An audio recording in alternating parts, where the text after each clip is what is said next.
What's up everyone, welcome to another episode of Garage Topics. Today's episode is about this Land Cruiser. So this is a 1991 Toyota Land Cruiser, a true FJ80. Obviously, if you're a subscriber, you've known that I've been into Toyotas for a while. This is on the bucket list and it's not bad, but it's not good either. So I want to show it to you, but really excited to have this truck. And if you guys like it, leave me a comment and see what we're going to do with it. But let's get into the details of how I ended up acquiring this. As I mentioned, OG subscribers, you know that I've had a ton of Toyotas, Tacomas, and most recently my Tundra. I had an itch for a Toyota because I hadn't had one in a while, and I've had a Toyota in my life for a long time now, so this is somewhat scratching the itch. I've been always interested in these Land Cruisers. It's just recently I got really big into them because my Bronco project is not going as planned, you know? I'm not driving it like I want to, but this was hopefully to fill the void of that. And they're relatively cheap now. Obviously the really pristine ones are going up, but I feel like these are only going to get more and more expensive. So, I mean, looking out, seeing what good prices you can find them for. Club Dirty trick here. When you're on Facebook searching terms and you have a wide radius, when you go to open up Marketplace again, it will just show you new things that somewhat match your past searches. And literally I was eating lunch on a Saturday a couple weeks ago, and I opened up Marketplace and this Land Cruiser showed up. It was such a good deal. I just messaged the guy instantly. I didn't even know where it was. I knew it was within the radius. It was only until after I messaged him that I realized it was actually in town here. It was literally 10 minutes down the road. So this is a 1991 Toyota Land Cruiser. It has 288,000 miles, which for these is not a whole lot, but it is a lot of miles. It came with the ARB Bumper, which is something that you need to have on an FJ in my opinion, and has some small other goodies, but overall I paid $3,500 for this unit, which I think is a pretty good deal, but leave me a comment below if you think the same thing as well. I drove it home, which is part of my new checklist now. If I'm buying project vehicles, I want to be driving them home and not having to trailer them if possible. But let's get into some of the details, some of the pros and cons of it. All right, so this is one of the main reasons I got it, because it has this ARB bumper. Unfortunately, it's been bedlined, which I don't prefer. I kind of like the shiny, nice look of them, but it does make it durable. I think you probably could strip it, or I could probably sell it and buy another one with the funds for it, but these ARB bumpers are just iconic on FJ80s. It's got some Amazon lights, which I do not enjoy. Those are easily removable. I think I can replace them with something that's more period correct and fitting. Thankfully the switch is already there. So this was such a good deal that it posted 20 minutes after I looked at it. I went and looked at the truck within an hour. I'm not familiar with the earlier FJ80s and the paint schemes that came with them. So from the photos, they weren't very good. I'll throw some up here. I thought this lower section being brown was just a paint job to cover up severe rust, but turns out this was an OEM paint scheme. They even had a gray and red one, which I guess is an acquired taste, but I don't hate this look. It's pretty cool. There is some rust in this truck, but the main thing that you want to look out for is you don't want a bunch of frame rust. That's going to make working on it miserable. There's some slight body rust, but nothing that I don't think we can tackle or anyone can tackle. It is beyond, it is not far gone at all. It just needs a little bit of love. So the biggest one of the entire truck is right here. This door has rust right here.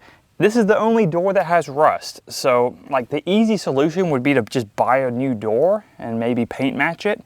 Since this is two-tone, I think I might be able to get away with fixing the rust right here and just painting this section down here the original brown that it is. But I don't know, you guys leave me a comment, let me know what you think I should do. Obviously the paint's cracked right here and it's bubbled up around, but until we get into it, I don't know how bad it is, and I'm really not in a rush because either way something needs to happen. But I guess the rust blends into the brown, so I guess that's kind of good. The only other bad rust spot is on the passenger and driver rear doors. So right where the sill's at, it's got some bubbling starting. I think you could probably just grind this away, put some new paint down, and you'd never have to touch it at all, but it would need to be done soon because I don't know how deep it goes. But other than that, there's no really significant rust. I'll show you underneath the frame to kind of showcase that the frame looks pretty good. It's just these weird body spots. And I think I know why it has these weird body spots from its past. After I got this truck home, I checked the glove box to make sure there was nothing of the previous owner in it. And the interesting part to me was I found the original owner, the original instruction manual for the truck. And typically those come in like a sleeve from the original dealer. There's multiple records that state that this truck was bought in Anchorage, Alaska, which is pretty cool. So the 288,000 miles seem legit. It's done a ton of miles all across this country, I'm sure, which is rather neat. I think that explains why there's certain situations where there's rust and no rust. So If this was in a salt on the ground area, the frame would be toast, but since it wasn't, it may have just been from sitting because it's a 30-year-old truck. That's why there's rust in some of these like spots that just trap moisture, such as the doors and those sills. So it's definitely fixable. I'd much rather that than have frame rust, but let me show you the frame really quick. First impressions of this truck was I was assuming there'd be a ton of rust underneath because this hitch has just a bunch of scaling rust. Nothing structural, it just looks gross. But when we go to look underneath, let the light adjust, hopefully, it is not bad at all. It's just dirty. There's not even like scaling rust down here. It's mainly just dirt. I was rather impressed. Pretty excited that this wasn't completely gone through. So like this hitch looks terrible, but then you go to the frame and it is near perfect. Very happy about that. So I definitely scored one with this. So moving on to the interior, this was where there's a lot of pros and cons. So I'll go over some of the pros. The steering wheel is in fantastic shape. Normally these old trucks, they'll start to get a little sticky. It's in great shape cosmetically and how it feels. In addition to that, the dash has no cracks. Typically you see these Land Cruisers with a big carpet pad on them, which I may do just to preserve the dash from UV rays coming in and cracking it, but there are no cracks at all in the dash. So those are pretty good things. The cons are some of the seats have tears in them. These had some really ridiculous car covers, those like camouflage car covers, so they've been protected, but it's a 30-year-old truck. There's some wear and tear in it from coming in and out of it, but I think it's fine for now. So the door card on the driver's side has some peeling away from where the window felt is, and it just generally needs to be cleaned up in here. Every time it rains, the floorboards are getting wet, which I believe is part of the sunroof drain system. I haven't even cleaned this truck. I've barely even touched it since I've owned it because I've been so busy. So first process of order is to wash the truck, but also open that sunroof, get some pressurized air and blow out the vents to make sure that when water comes through the sunroof, it goes out the vents instead of coming into the truck. But overall, it's pretty nice in here.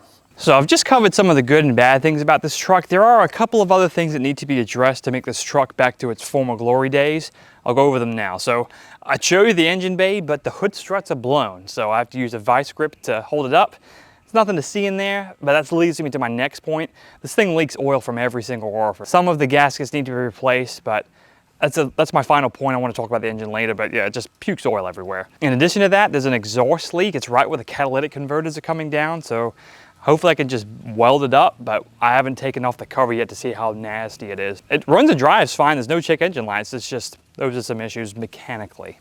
Other small things are the rear hatch. Same thing, the struts don't work. The latch from the exterior to open up the two-fold hatch and tailgate does not work, so you have to open up from the inside. This thing had some really nasty tint on it when I first got it.